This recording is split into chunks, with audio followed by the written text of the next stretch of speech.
예수님.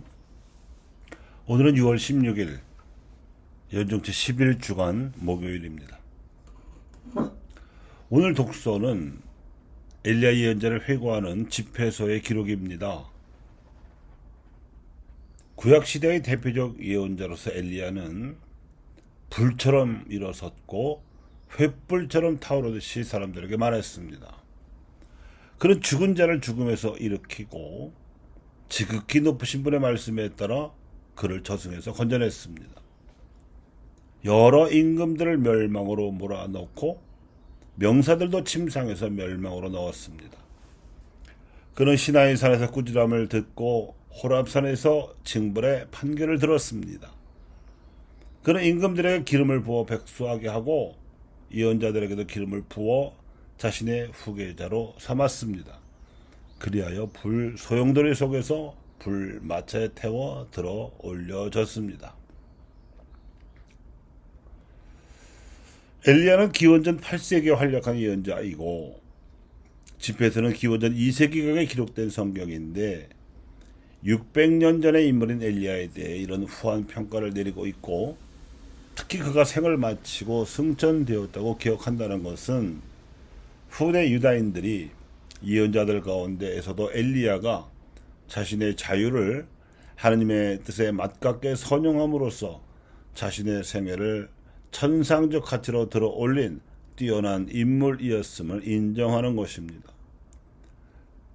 그래서 예수님께서 타볼산에 올라 제자들에게 거룩한 변모의 기적으로 보여주셨을 때에도 그는 모세와 함께 소환되었던 대표적인 예언자였습니다. 그런가 하면 오늘 복음에서 예수님께서는 제자들에게 기도를 가르쳐 주셨습니다.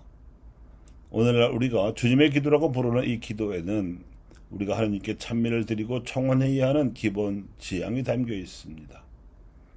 찬미의 지향 3가지, 청원의 지향 4가지에서 모두 7가지 지향이 담겨 있는데 그 중에 핵심은 2번째 찬미 지향입니다. 아버지의 나라가 오게 하소서. 이 지향은 예수님께서 가르치신 설교의 대주제이기도 했습니다. 때가 차서 하나님의 나라가 가까이 왔다. 회개하고 복음을 믿어라. 하나님 나라는 하나님의 의지로 이미 다가와 있습니다. 우리가 기도해서 오는 나라가 아닙니다. 그러므로 주님의 기도에 나오는 2번째 지향은 엄밀히 말하면 다가오는 하나님 나라를 우리가 알아보고 이를 받아들이게 하소서라는 뜻입니다. 우리에게 주어진 자유를 하나님 나라를 이룩하시려는 하나님의 뜻에 맞추는 일, 이것이 2번째 지향의 진정한 의미일 뿐만 아니라 모든 기도의 핵심입니다.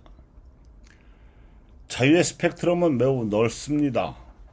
인간의 자유는 선으로도 악으로도 기울어질 수 있는 가능성을 뜻하기 때문입니다.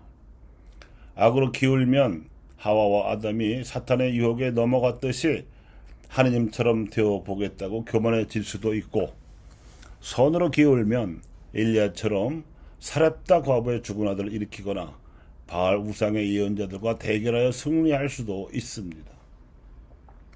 엘리야에 관한 열왕기와 집회서의 기록이 의미하는 바는 엘리야가 쓴 자유야말로 승천될 만한 품위를 갖추었다는 것입니다.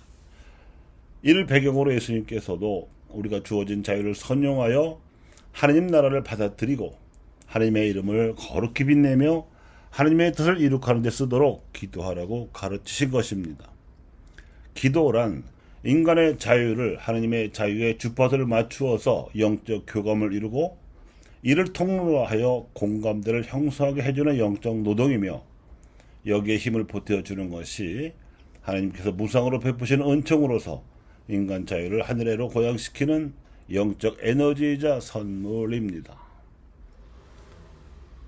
교회란 기도하는 신앙인들의 모임이며 기도로 각성되어 주어진 자유를 선용할 줄 아는 개인들의 연대이기도 합니다. 이런 모임이자 연대로서의 교회가 있어야 하나님께서 당신의 구원 계획을 실현시키실 수 있습니다. 힘의 크기로만 따지면 우리 사람들의 숫자가 아무리 많아도 하나님의 권능에는 턱없이 못 미칩니다. 하지만 하느님께서는 인간의 협력 없이 당신의 일을 하지 않으십니다. 그래서 하느님의 힘이 99%라면 인간 모두의 힘을 합친 크기가 1% 정도라고 볼 수 있지만 하느님의 99%는 언제나 준비되어 있는 상수인 반면에 인간의 1%는 매우 가변적이고 불안정한 변수라는 차이가 있습니다.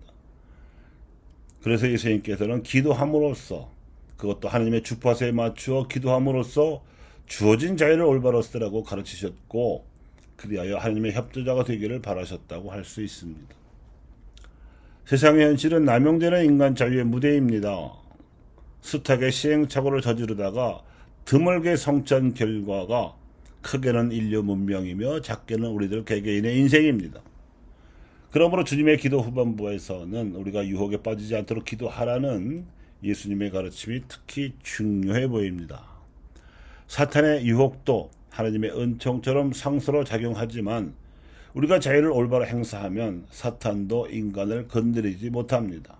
성령께서 지켜주시기 때문입니다.